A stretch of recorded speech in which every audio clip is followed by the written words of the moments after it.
All right, we're going to talk about one of the most infamous Supreme Court cases of all time, and that was the Dred Scott case. So what happens here is that Dred Scott was a slave, and late in life he was living in the state of Missouri.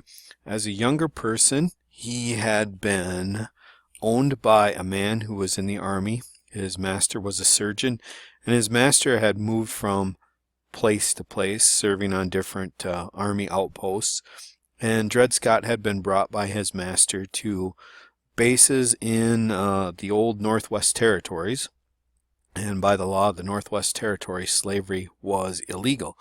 So what Dred Scott was doing was suing for his freedom, and he was saying he should be a free man because he had been brought to free soil state where slavery was illegal. This is a picture of his wife. I think her name was Helen. All right, moving on to the next slide then. We have a picture of Roger Taney, and Roger B Tawny is the Chief Justice of the Supreme Court, so he is a very powerful figure. Taney was appointed to the court by Andrew Jackson, so he had been serving since the 1830s.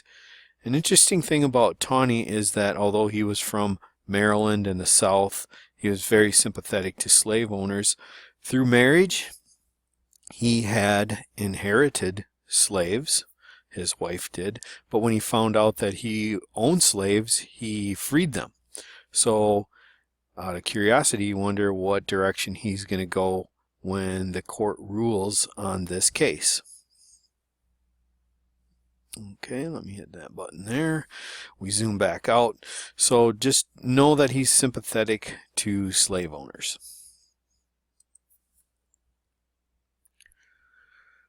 The Supreme Court doesn't always get things right, and the Dred Scott case would turn out to be one of the court's great errors, and it was a pretty bad decision for several reasons. First of all, in the ruling of the case, the court was saying that blacks could not be citizens. They were not citizens of the United States. What this means is that they have no right to sue in court because they're not a citizen. The court then goes even further than that, and after saying that blacks were not citizens, they also said that Congress has got no power to regulate slavery at all. So it's saying the private property rights of slave owners kind of supersede everything. And then finally, it is also saying that, laws like the Missouri Compromise were unconstitutional. You might ask, why is a law passed by Congress unconstitutional? Well, what the Missouri Compromise did was it limited where slavery could go. If you remember, there was a Missouri Compromise line, 36 degrees, 30 minutes, which was the southern border of Missouri. And that law had said slavery could not go north of that line in the old Louisiana Purchase territory.